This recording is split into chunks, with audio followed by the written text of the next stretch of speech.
D'abord, tous, on sait bien que Kabila est égal à Kagame. Ça, c'est clair et net. Par des jeunes kabylistes, les Yannick Sissechisola, les autres là que vous connaissez, en tout cas, vous les avez vus tous aller répondre fermement à l'invitation de Nanga pour mettre en exergue leur plan machiavélique. Alors, ceci prouvait suffisance effectivement que le chef de la bande de tous ces gens-là, c'est M. Kabila. Vous savez, les gens du PPRD, ils se sont habitués. Ils sont venus dans une rébellion. Ils doivent retourner encore dans une rébellion. Mais sauf qu'ils sont en train de confondre les époques. Nous sommes une dépêche. Nous sommes une machine politique. Ils savent bien, ils peuvent faire... Mais ça, nous l'avons toujours dit et nous continuons à le dire. Les malheurs de ce pays, les souffrances qu'a vécu notre peuple et tout ce que nous sommes en train de vivre avec vous. Mais c'était vraiment ces rendez-vous ratés de triste mémoire rafdel à la tête de notre pays. De faire la guerre au Rwanda. La guerre doit se faire au Rwanda, cher Galo. Croyez-moi. Le monsieur Antibal, il vous dit qu'il leur a demandé de venir comme c'était le problème de quoi, de déménagement ou quoi, etc. Un conflit, etc. Voilà. Et en passant, il les a demandé secours. C'est clair et net. Oui, les secours là, c'est clair et net. C'est clair et net. Bon, soit moi je ne comprends pas, ou vous pouvez nous aider. Secours auprès de nos amis de Force du Progrès. En qualité de quoi? C'est ce que je vais comprendre. Ce que nous voulons comprendre. De quoi? Ce sont les jeunes. Oui. Ce sont les jeunes qui étaient ils ont compétence d'aller dans les... Papa, des compétences par rapport à quoi? D'aller déloger quelqu'un, d'aller déguerpir quelqu'un. Oui. Mais si Kamoul Inter leur a demandé, est-ce que vous pouvez m'aider? Oui.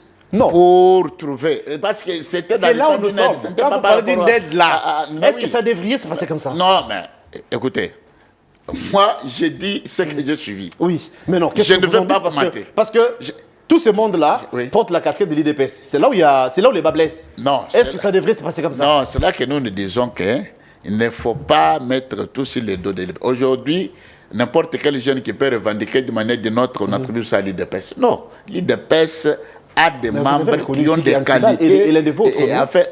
Vous avez reconnu qu'Antibal est des vôtres. Oui, mais quand il a été demandé d'une aide de quelque part, par quelqu'un, bon, pour le faire, papa, du moment que la personne n'est pas... Du moment que la personne n'est pas dans un état d'arrestation, mais il est libre de ses mouvements. Il était libre de ses mouvements. Il n'a pas commis un crime quant à ça. Et quand nous sommes en train de suivre le procès, vous allez voir que ce sont les innocents qu'on a appréhendés. Et le problème n'était pas là. On parlait du peuple, vous avez suivi aussi comme moi l'information. On a dit que quand les membres de l'IDPS venaient accompagner leurs candidats pour le dépôt de leur candidature, il y avait un groupe de jeunes des autres partis qui avaient accompagné les leaders de déposer leur candidature, qui ont voulu s'affronter aux membres de l'IDPS. Et là, vous voyez que nous sommes les femmes, nous allons les regarder comme ça, parce que bon, ce sont les membres de notre parti qui ont besoin de venir déposer et que quand ils voient l'IDPS, il faut faire le contraire. Non, moi j'ai dit... C'était les membres de l'IDPS des camps. Non, les camps de Kabouya et les camps de Jekobea. Très cher Golo, je vous dis... Non, les images, moi c'est... Oui, mais les images, si vous en avez... C'est ce que j'ai suivi, Non, ça sont les commentaires, ce sont les commentaires déjà. J'ai suivi un monsieur qui saignait déjà, il disait, d'ailleurs il était au côté ou à côté de Jekobea. Il dit que vous avez vu ce que Kabouya a fait avec sa bande. Non, et nous allons répliquer. Non, Kabouya, c'est le secrétaire général, le président ad intérim de l'UDPS. Jekobea, UDPS, Force du Progrès. Donc c'est un conflit à l'interne, s'il faut dire. Moi, je vous dis que ce jour-là... Quand vous parlez de notre parti politique, non, c'est toujours l'UDPS. Non, ce jour-là, en tout cas, sinon vous imprimez quelle image dans investigue, cher Gelor. Vous aurez... c'est le verdict que je suis en train de vous dire. Ce qui s'est passé ce jour-là était qu'il y avait les membres des partis politiques accompagnant leurs candidats qu'ils avaient besoin de faire le dépôt. Alors, en se rencontrant avec les membres de l'IDPS, surtout que les membres de l'IDPS étaient là-bas en train d'animer, entre vous, Union Sacrée. C'est entre vous, Union Sacrée. Mais l'Union Sacrée n'a pas une autorité morale. L'Union Sacrée, c'est la démocratie. Chacun peut s'exprimer de sa façon dont il le fait. Mais ce sont les ambitions. Personne n'est prêt. Par la violence. Non, non. Bon, s'il y a eu violence, ça, je vous dis. Il y a eu violence ou s'il y a eu violence? Non, je dis s'il y a eu violence. Il y a eu violence. Tout cas, ce n'est pas de la part des membres de l'UDPS. Ah bon? Les membres de l'UDPS étaient d'ailleurs juste à l'entrée là. Comme on était en train d'animer, d'accompagner nos candidats. Et c'était tout simplement ça. Bienvenue à ce nouveau Nice Press, amis fidèles téléspectateurs. Un réel plaisir pour nous de vous retrouver encore ce matin. Vous savez, l'habitude ici, c'est de vous parler nation, c'est de vous parler république. Eh bien, le chef de l'État déjà de retour à Kinshasa depuis hier, après sa sortie médiatique à l'étranger, en Belgique précisément. Cette sortie médiatique qui continue à faire couler encre et salive. Mais hier, au moins, il y a eu un conseil de ministres d'une manière urgente où le chef de l'État s'était restreint, bien sûr, où le chef de l'État avait reçu quelques ministres, notamment le président de l'Assemblée nationale, où ils ont parlé de beaucoup de choses en rapport surtout avec les sécurités qui sévissent au pays, les sécurités qui sévissent dans la partie Est. L'autre fois, le chef d'État était clair par rapport à ses propos. Il avait dit que l'AFC égale Kabila. Eh bien, les camps Kabila a réagi. Personnellement, j'ai suivi cette dame, la dame qui est porte-parole, je dire, de l'ancien président Joseph Kabila, qui remet en cause les accusations du chef de l'État. Et nous attendons la suite. La question sera bien évidemment évoquée dans cette émission. Nous parlerons de l'insécurité, comme j'ai dit. Eh bien, on devrait plutôt observer une trêve ou encore cesser les feux. Mais les camps adverses, le M23, les ennemis n'ont pas respecté la norme. Il y a quelques localités qui, en ce moment, se trouvent entre les mains du M23. Kinshasa va répliquer, ça c'est sûr. Kinshasa va réagir et qui vivra verra, dit-on. Sur ce plateau, nous avons un invité. Nous parlerons aussi de ce procès Force du Progrès, où il y a les accusations plutôt contre le membre de l'UDPS, voulais-je dire. Nous allons vous donner les lumières, nous allons vous donner les éclairages par rapport à ça. Un invité sur ce plateau, il est de l'UDPS, il s'appelle M. Don, il est cadre au sein de ces partis politiques UDPS, parti présidentiel, avec qui nous allons aborder les questions évoquées, avec qui nous allons bien évidemment parler de notions comme j'ai dit au départ. M. Don, merci d'être là et bon jeudi à vous. Bonjour, mon frère Gelor. Hier, je vous ai raté. Ouais. Voilà pourquoi j'ai fait un effort pour me rattraper aujourd'hui. C'est un plaisir. Parce qu'il était toujours important pour nous de se communiquer avec le peuple.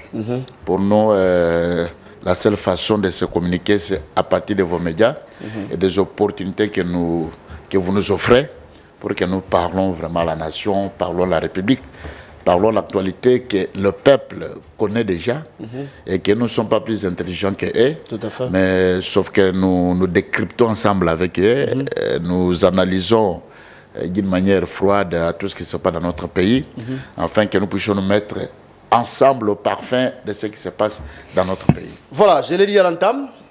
Et la prospérité, titre à Saïn également, ni fragilisé, ni frustré, ni encore moins asphyxié. RDC, revoici Félix Tshisekedi à Kinshasa. Le chef de l'État a gagné les pays depuis hier, comme j'ai dit il y a peu. Il y avait un conseil des ministres d'une manière urgente, ou restreinte, si vous voulez, restreint, pardon. Mais du moins, parlons de ce qu'avait dit le chef de l'État depuis Belgique. Je parle de sa sortie médiatique, en rapport avec l'insécurité, en rapport avec la guerre qui sévit dans la partie Est.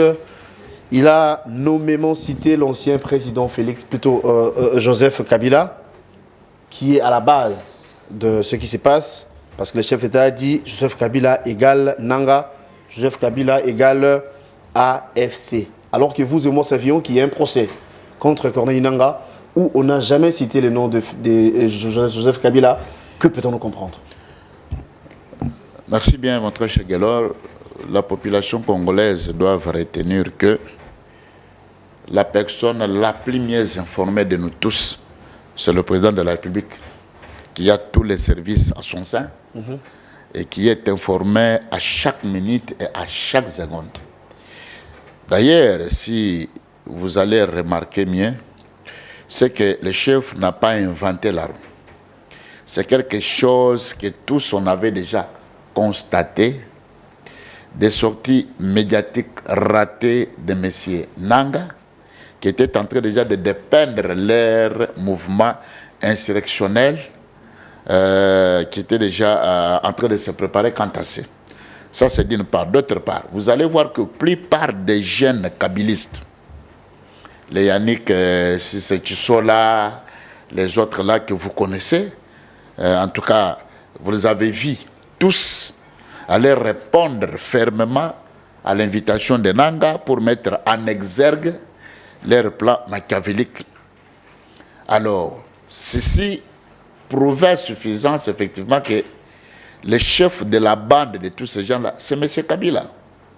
C'est M. Kabila. C'est seulement les éléments que vous avez...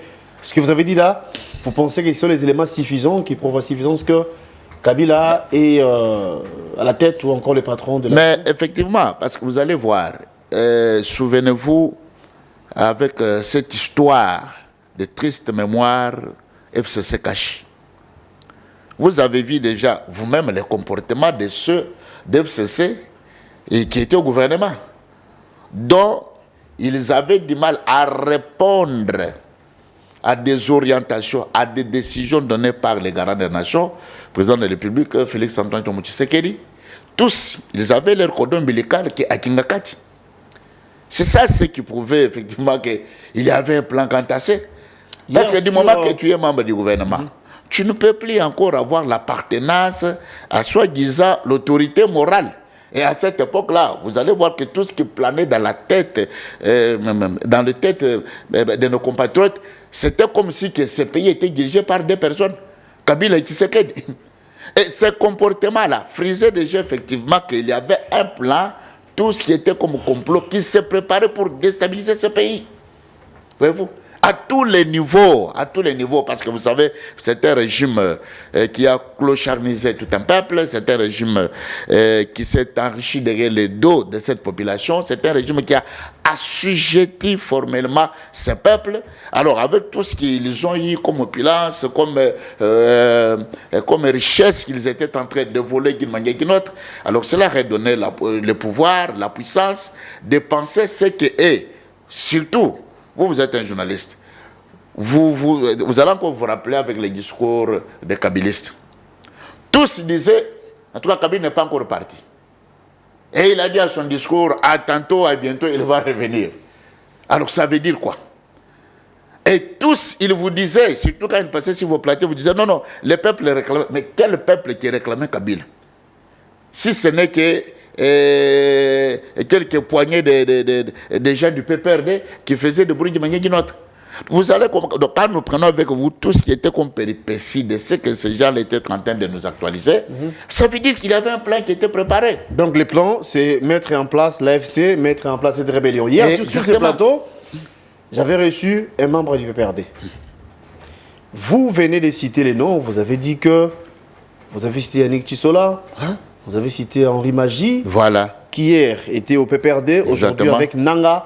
Ça prouve que c'est Kabila qui est à la tête de ce mouvement. Voilà. Mais vous avez oublié, parce que hier, l'invité du PPRD l'avait si bien dit. Il n'y a pas que les membres du PPRD qui sont là-bas.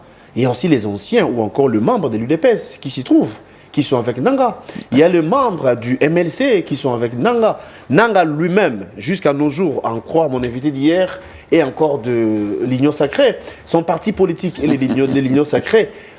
Adam Chaloué, en croire mon invité en tout cas, il était de l'Union Sacrée avant de rejoindre Nanga. Mais pourquoi vous accusez Kabila alors qu'il y a aussi les membres de l'UDPS?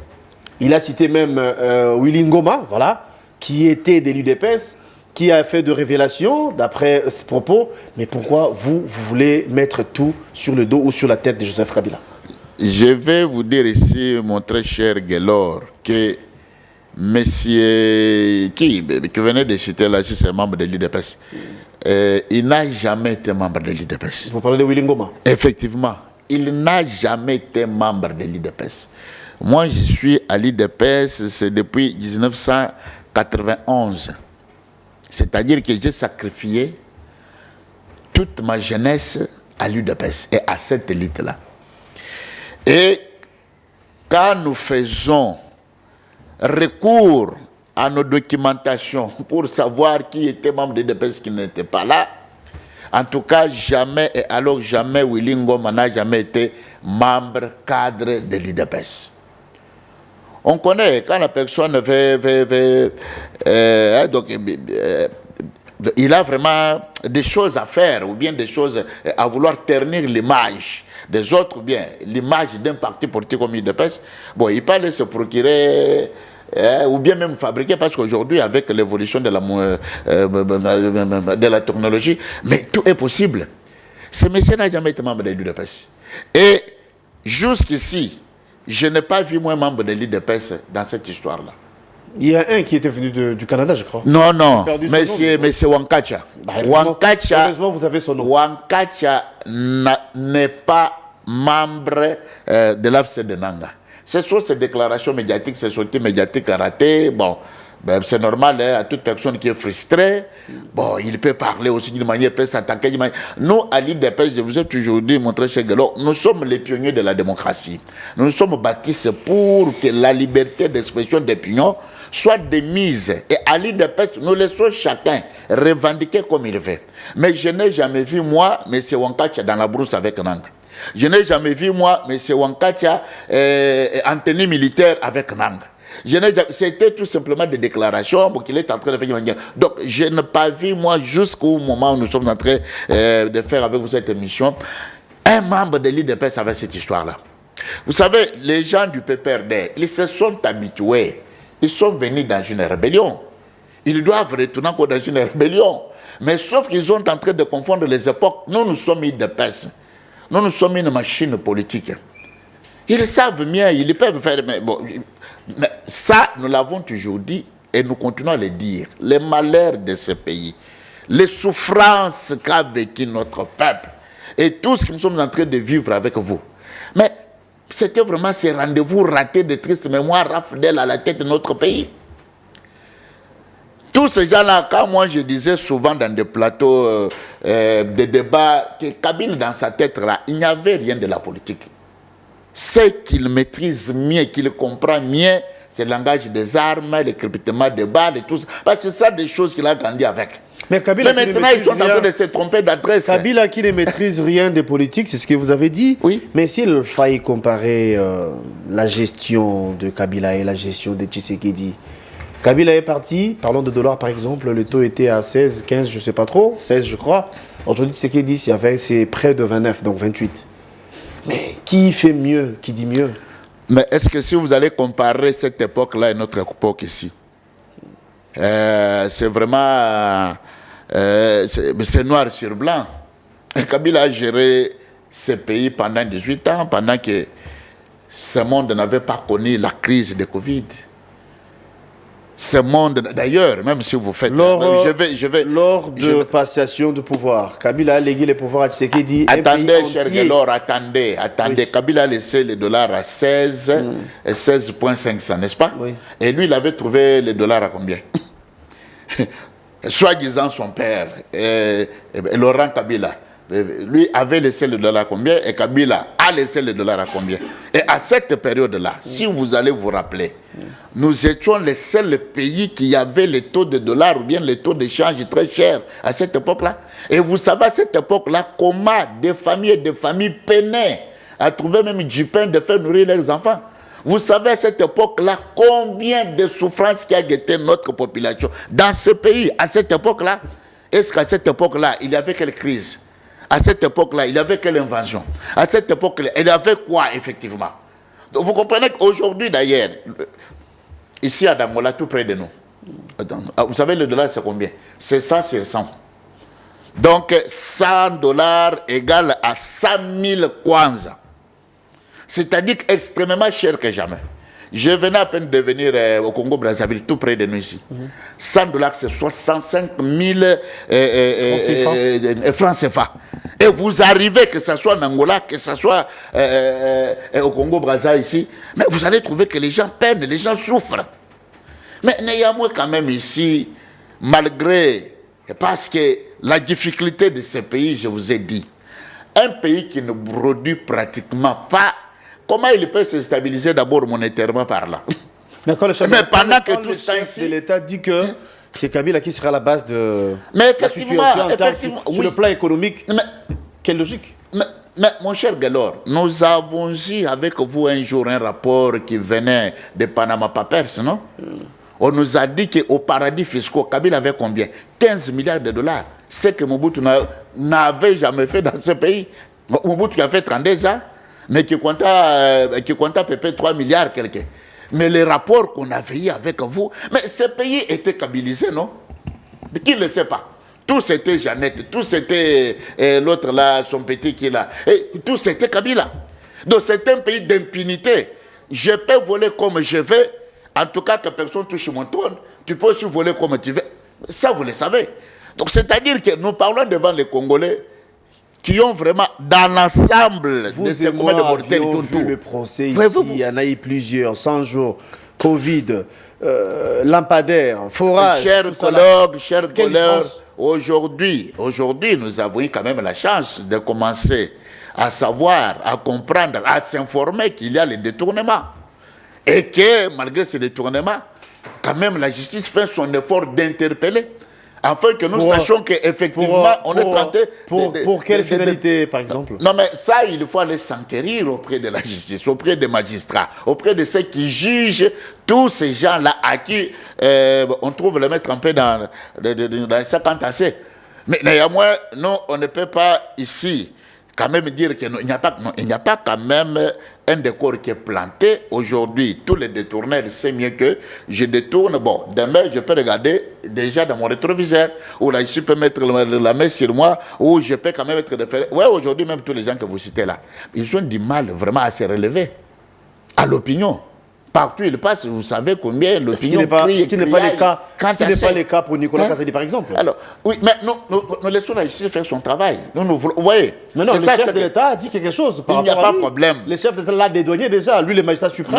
Non, il n'a pas dédouané. Le chef a dit, bon, c'est lui qu'on veut jeter en pâture. C'est-à-dire que par rapport à notre... Cela veut tout dire. Non, le chef a fait d'abord l'éloge ou hommage à la personne qui a fait à ce qu'aujourd'hui que nous sommes de bons élèves au niveau de la FMI. Et vous avez su, à l'occasion, le chef a félicité ces grands hommes d'État. Je cite honorable Adolphe Mouzito, à qui avait félicité le chef par rapport à ses avancées. Mais c'était à l'époque de qui? C'était Nicolas Kazadi, qui fut ministre des Finances. Est-ce que croyez-vous que si cette personne-là n'avait pas mis une discipline financière pour stabiliser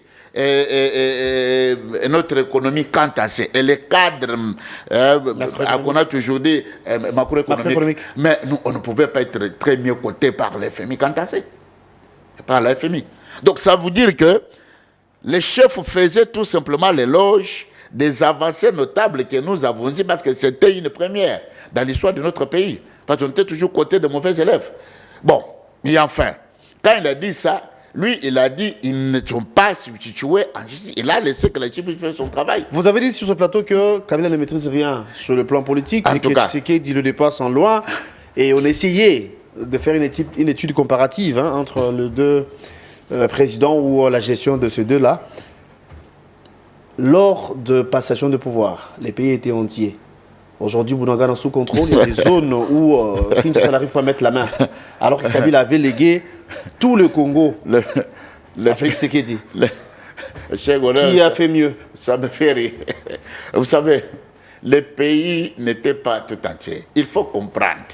Bon, peut-être, c'est sur l'occasion que nous pouvons quand même expliciter à notre peuple. En politique, il y a un langage politique et il y a un langage diplomatique. Un langage diplomatique, c'est un langage d'harmonie. C'est-à-dire tout simplement, votre cher collègue, ça va, comment tu vas? Ben, mon cœur n'est pas avec toi. Ça, c'est la diplomatie. Et on venait juste à faire quelque chose qui était formidable pour le monde entier. C'était un message fort à l'époque, d'ailleurs, parce que le prophète de malheur prédisait tout simplement l'hécatombe de notre pays. Nous avons dit à ce que nous puissions voir ce jour-là une passation pacifique, civilisée du pouvoir. Ça veut dire que d'entame du mandat, Félix ne pouvait pas directement se lever, pas commencer à attaquer Kabila, à crucifier Kabila, ou etc. Non. Regardez aujourd'hui, je peux vous donner l'exemple. le président de la République angolais, João Lourenço, vous voyez aujourd'hui, si l'Angola, je peux dire, quasi déstabilisé, effectivement instable. Bon, c'est pas bon. En tout cas, moi, je comprends parce que lui c'était militaire et Félix est un civil. Bon, quand il a voulu répliquer tout à chaud, et aujourd'hui, vraiment, les pays peinent, les pays souffrent.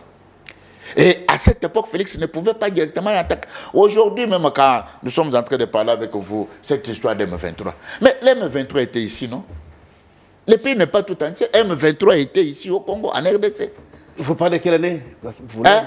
Je parle de tous les 18. Bon, parce que même pas les 18, dans les 22 ans. A été défait en 2013. Non. Il y a eu une invitation ici, à l'époque, au ministre de l'Intérieur, Gilbert Kankonde, avait reçu le M23. C'était pour quelle finalité? Mais sinon, vous n'avez pas répondu à la question. Ah oui. Kabila avait légué les pays entiers et aujourd'hui, il y a des zones où on n'arrive pas à contrôler. Les pays n'étaient pas entiers parce qu'on avait les troupes rwandaises chez nous. Dans les institutions, dans les entreprises publiques, dans l'armée où il y avait le mixage, brassage, dans la police nationale. Donc quand les gens disent de telles choses-là, ils doivent quand même vraiment nous décrire effectivement.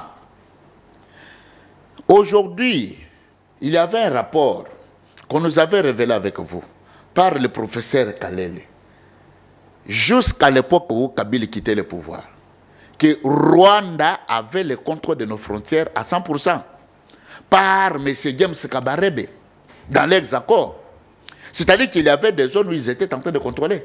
Les pays entiers, mais Félix a pris ce pays. À l'est du pays, il y avait encore des couches de rébellion. À peu près plus de 220 quelques des groupes de rébellion. Il y avait aucun territoire qui était occupé par ces derniers. Non, mais bon, le problème c'est quoi? Le problème est qu'ils ont pensé à rééditer leur exploit, de nous faire le chantage. Parce qu'ils pensaient encore une fois d'être réintégrés dans les institutions de la République, réintégrés dans l'armée. Et voilà pourquoi Rwanda a voulu, comme ce sont les espaces qu'il contrôlait, qu'il puisse d'abord s'accaparer ça. Mais ce que vous voyez là, c'est passager. D'ici demain matin, nous allons récupérer tout ce qui est comme nos territoires occupés par ces bandits-là. Parce qu'aujourd'hui, nous on l'avait dit, on l'avait bien dit, promesses, mais il n'y a pas l'M23. Mais Kabila en son temps, Kabila avait trouvé également les pays déséquités. Il y avait les zones de sécurité un peu partout. Il avait pacifié, vous vous souviendrez de l'histoire des 1+4. Mais est-ce que lui d'abord, ce sont des histoires que les gens racontent sans pour autant entrer dans le fond pour connaître qu'est-ce qu'il y a eu à cette époque-là. Non, Kabila n'a pas trouvé les pays déchiquetés. Kabila Mouzé, du moment qu'il a été assassiné, Kabila a trouvé les pays qui étaient dans son intégrité territoriale. C'est clair et net. Et lui, quand il a pris le pouvoir par les coup d'État, comme vous le savez, tout pouvoir qui doit se prendre par des coups d'État doit créer toujours des isanies, des frustrations.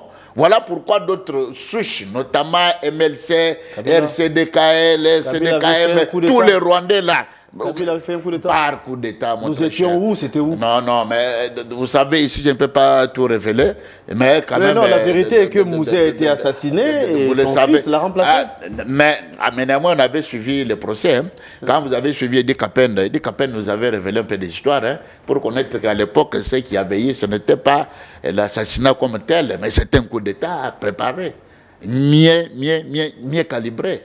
C'est clair et net, il dit qu'Apen est encore vivant. Je crois que si vous pouvez prendre votre micro ou l'interroger, il vous dira ce que vous dites ici. Peut-être à la consommation de public, etc. Mais néanmoins, on sait de la manière dont Kabila a eu le pouvoir. À sa qualité d'officier militaire, je ne pense pas qu'il a le droit de... Non, lors de son jugement, vous avez suivi, non? Lors de son jugement, vous avez suivi. Alors, ça veut dire que Kabila avait trouvé le pays dans son intégrité. C'est lui qui a voulu accomplir, réaliser, matérialiser leur plan de la balkanisation. Mon très cher Guélor, les Rwandais ont pris possession de notre pays ici. C'est pendant que Kabila est président de la République. Moi, je me rappelle à l'époque, même quand M. Laurent Désiré a été accompagné par les Rwandais et les Ougandais. À un certain moment, il s'était rétracté, il s'était rebiffé. Il avait demandé que ceux qui nous tuent, ce sont les Rwandais. Et à cette époque-là, mon mentor, Fétchentsika l'avait demandé, dites-nous combien devons payer ces gens ici. Alors, ils doivent retourner chez eux. Et À cette époque-là, nous, les jeunes de l'époque, ça doit être dans les années 98, etc., où chacun veillait sur son avenir, afin que les Rwandais qui étaient venus avec leur système de nous tuer, surtout dans ce que le président avait appelé la loi de l'Omerta, etc. Mais on s'était réveillé à cette époque-là. Il n'y avait plus cette histoire de Rwandais. Vous le savez, je vais vous révéler ici. Il y avait une commission des ministres des Affaires étrangères, ougandais, rwandais, avec les ministres des Affaires étrangères congolais. Donc, il y avait une commission qui a été mise sur le pied pour venir négocier leurs intérêts parce qu'ils avaient accompagné Laurent Désiré Kabila ici pour conquérir le pouvoir. Et Laurent Désiré leur avait dit, ici, que ce soit les richesses qui se trouvent chez nous, parce qu'il y a eu conflit rwando-ougandais par rapport à nos mines à l'est du pays. Et vous savez, quand Laurent Désiré refuse cette affaire-là, que vous ne pouvez pas continuer à exploiter nos minéraux illicitement, c'est pour les biens des fils et des filles de ce pays. Kaguta Museveni, il envoyera le message à Moussé Laurent pour dire, ah, nous, on croyait que le Congo n'avait pas besoin d'avoir un leadership éclairé. Le Congo, pour que nous puissions continuer à piller, à faire ce que nous avons besoin, il faut qu'il y ait un leadership faible, comme ils avaient trouvé Kabila là. Et voilà pourquoi tout ce qu'il y a... Si ici, nous voulons révéler des circonstances qui sont meilleures à la mort de M. Laurent Désiré Kabila. Mais vous le savez, c'était par rapport à beaucoup de choses que lui n'avait pas voulu donner, et tout ce qui était comme avantage au pays qui nous agressait, au pays qui avait tendance toujours de nous piller. Mais c'est Kabila à qui on avait fabriqué d'une manière ou d'une autre pour que la communauté internationale vienne accomplir. Vous avez dit quelque chose d'intéressant, que vous était mort, l'une des raisons, il n'a pas voulu donner l'avantage aux pays ennemis. Vous avez cité nommément le Rwanda et l'Ouganda. Mais vous, au pouvoir, vous, l'UDPS, vous avez signé un accord avec Kigali, un accord avec Kagame. Vous vous souvenez de l'affaire Sakima. Et que direz-vous de tout ça? Parce que Kabila, que vous fustigez ici, Kabila que vous condamnez, n'a jamais donné l'avantage à Kagame, soit d'une manière officielle, s'il fallait dire, peut-être. Et il faut nous apprécier, parce que nous, on n'avait pas fait un accord. Vous qualifiez le Rwanda comme ennemi, vous qualifiez Kagame ennemi, mais vous lui donnez les moyens. Non. N'est-ce pas, c'est contradictoire. Non, non. À notre avènement, Félix Tshisekedi, président de la République, il a sillonné tous nos voisins, 9 pays qui nous environnent, afin que cette fois-ci, que nous parlons développement, que nous parlons stabilité, que nous parlons les avancées diplomatiques, et non parler encore sur les mêmes méthodes qui étaient d'abord déjà révolues, dépiées sur le sang des Congolais. Comme vous le savez, Rwanda n'a rien comme richesse. Mais Rwanda a été réputé avant que l'UDPS soit au pouvoir, pays stable, qui a des cobaltes, qui a de l'or, etc. Le président de la République a voulu revisiter, revoir effectivement, est-ce que Rwanda avait de l'or? Rwanda n'avait pas de l'or. Bon, que voulait de votre... Mais oui, Rwanda n'a pas de l'or. Est-ce que le président doutait que Rwanda n'avait pas de l'or? Rwanda n'avait pas de l'or. Rwanda n'a pas de l'or. Alors, il fallait vérifier ça en quoi faisant? Non, mais vous allez vous souvenir, c'est ça ce que vous venez de dire. C'est si cet accord-là que vous avez dit. Oui. Bon, si vous voulez piller notre or, bon, ça ne sert à rien de piller sur le sang de mes compatriotes. Ok, allons-y dans un cadre de partenariat public-privé. C'était un bon calcul. Est-ce qu'on peut... Mais oui. Parce que nous avons beaucoup de voisins, vous avez dit, mais oui, c'est aussi ça. Oui, non, mais pourquoi ne pas faire ça? Pourquoi on ne pouvait pas faire ça avec les Angolais, avec nos amis de Congo-Brazzaville, avec le... Non, les Angolais, nous avons toujours eu de bonnes relations. J'ai cité Angola à titre d'exemple. Oui, tout à fait, effectivement. C'est pour que nous puissions actualiser notre peuple. Oui. Si aujourd'hui nous citons nommément Rwanda, parce que c'est Rwanda qui tue. Rwanda a dirigé ce pays très cher de l'or. Si mon peuple, qui nous regarde avec vous, ils doivent savoir que Rwanda a dirigé ce pays, c'est pour eux qu'il continue toujours avec ses ambitions de diriger ce pays. En 1997, jusqu'en 2018 que Kabila sort du pouvoir, c'est Rwanda qui dirigeait ce pays. Mais malgré qu'il dirigeait, c'était comme dans un sens de se venger contre nous, comme si que nous, on a déjà fait la guerre au Rwanda, on a déjà tué les Rwandais, on a déjà fait quoi? En tout cas, on ne sait pas. Peut-être s'ils avaient des factures à réclamer à la Kabylie. Mais il y a des façons de réclamer. Mais non sur les sangs des Congolais.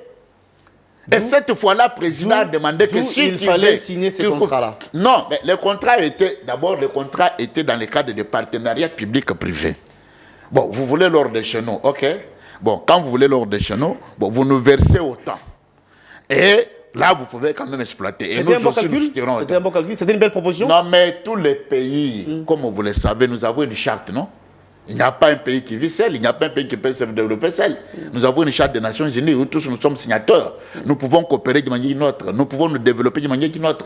Ça ne demande pas que pour se développer ou bien pour coopérer, il faut coopérer sur les sangs des compatriotes de notre nation. Après, il y a eu déception, on peut dire ça comme ça. Ah oui. Parce que Kagame était reçu ici en pompe.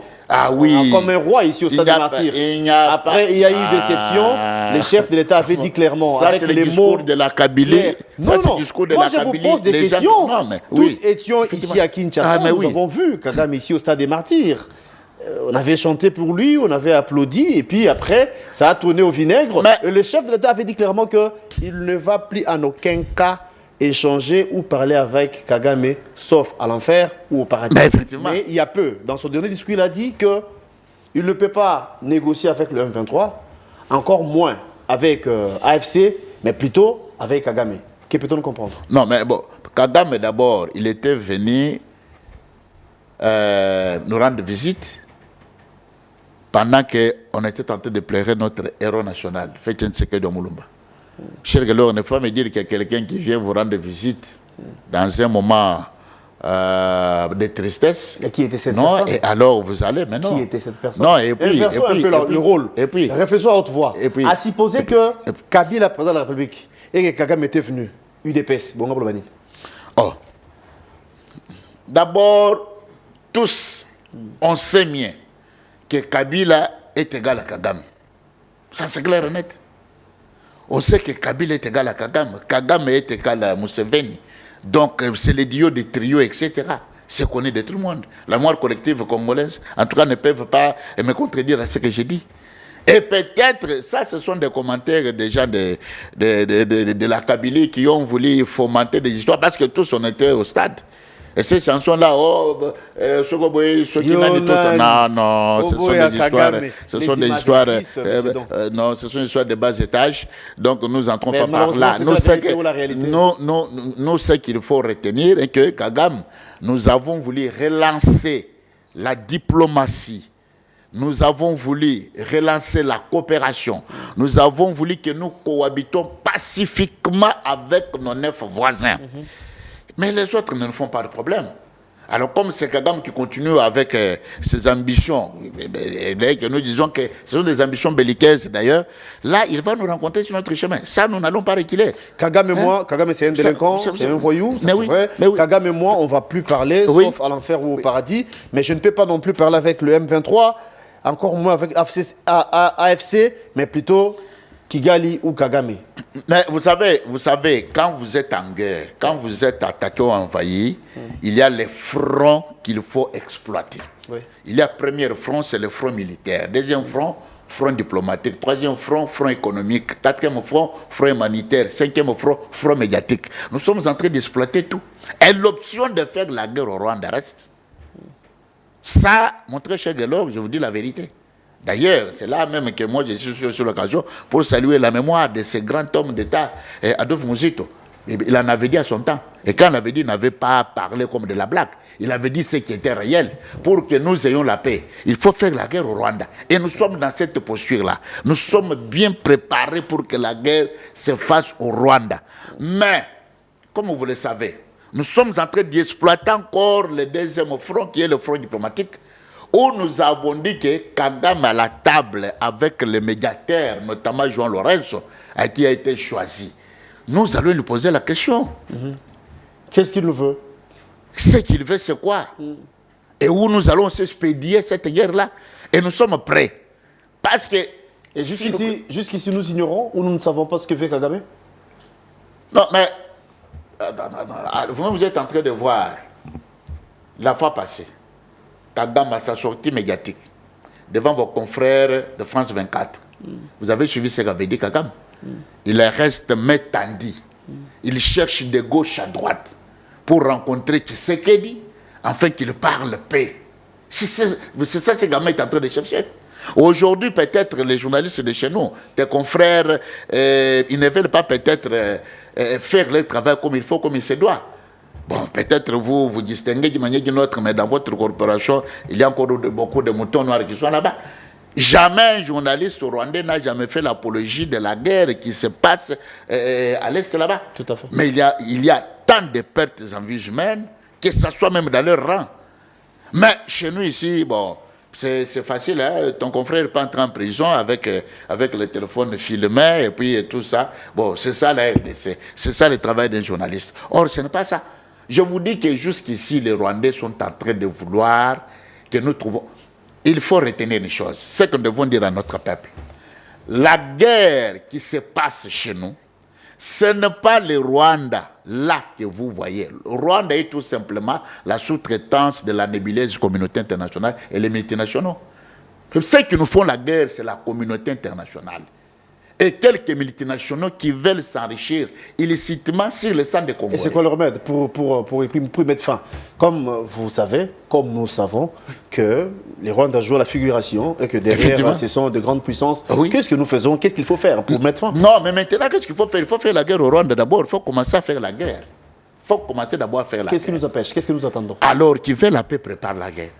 Nous allons nous préparer pendant combien de temps? Mais je ne peux pas vous révéler ici pendant combien de temps, mais demain matin, si je vous dis que vous allez voir ce qui doit se passer. Parce que la dernière chance que nous avons donnée au Rwanda et à la communauté internationale, c'est seulement les assises de Rwanda. Et nous sommes en train d'observer.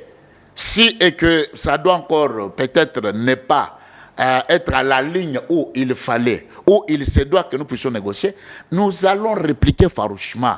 Vous savez, quand nous sommes en train de vous dire que notre armée est en train de monter en puissance, notre armée est en train de monter en puissance, prenez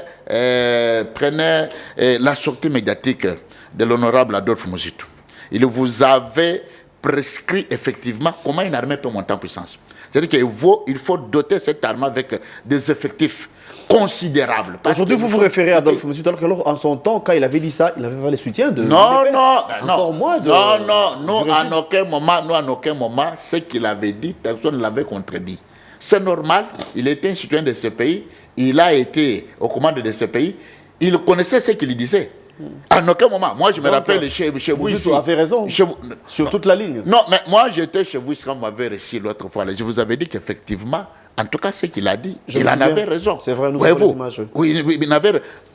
Voilà pourquoi il se distingue parmi tant d'autres. Ça sont les hommes d'État. C'est-à-dire que lui, il ne voit pas l'opposition à la manière de Fayoulou et de Katumbi. Lui, il voit l'opposition à la manière d'un pays, d'un citoyen qui veut voir son pays aller de l'avant, qui veut voir son pays se développer, qui pousse le gouvernement. Vous voyez, aujourd'hui, ce qu'il avait dit, c'est cette condition avec vous, non? C'est l'honorable Muzitu qui l'avait dit, n'est-ce pas? Mais le gouvernement a pris ça à bras le corps. Et le gouvernement a mis tous les moyens possibles pour que l'armée monte en puissance et que l'armée soit capable de faire la guerre au Rwanda. La guerre doit se faire au Rwanda, cher Gelo. Croyez-moi. Nous sommes en train de mettre tous les ingrédients. La guerre va se faire, c'est ce que nous voulons, c'est ce que nous souhaitons, c'est ce que nous attendons en tout cas, parce qu'il faut le faire en tout cas. Alors, dernier sujet, on va parler de l'UDPS au pouvoir. Vous imprimez quelle image? Ici, je parle de la force du progrès. Regardez ce qui se passe. UDPS, parti non violent, c'est ce que vous dites. Mais la réalité sur le terrain est autre. Le membre de l'UDPS, je récite, force du progrès, sont allés à la résidence de l'ancien président. Vous connaissez l'histoire, il y a un procès par rapport à ça. Pas plus tard qu'il y a 48 heures, vous y étiez au Palais du Peuple, vous l'UDPS, vous force du progrès, vous avez saccagé un site aussi inviolable. Que peut-on nous comprendre?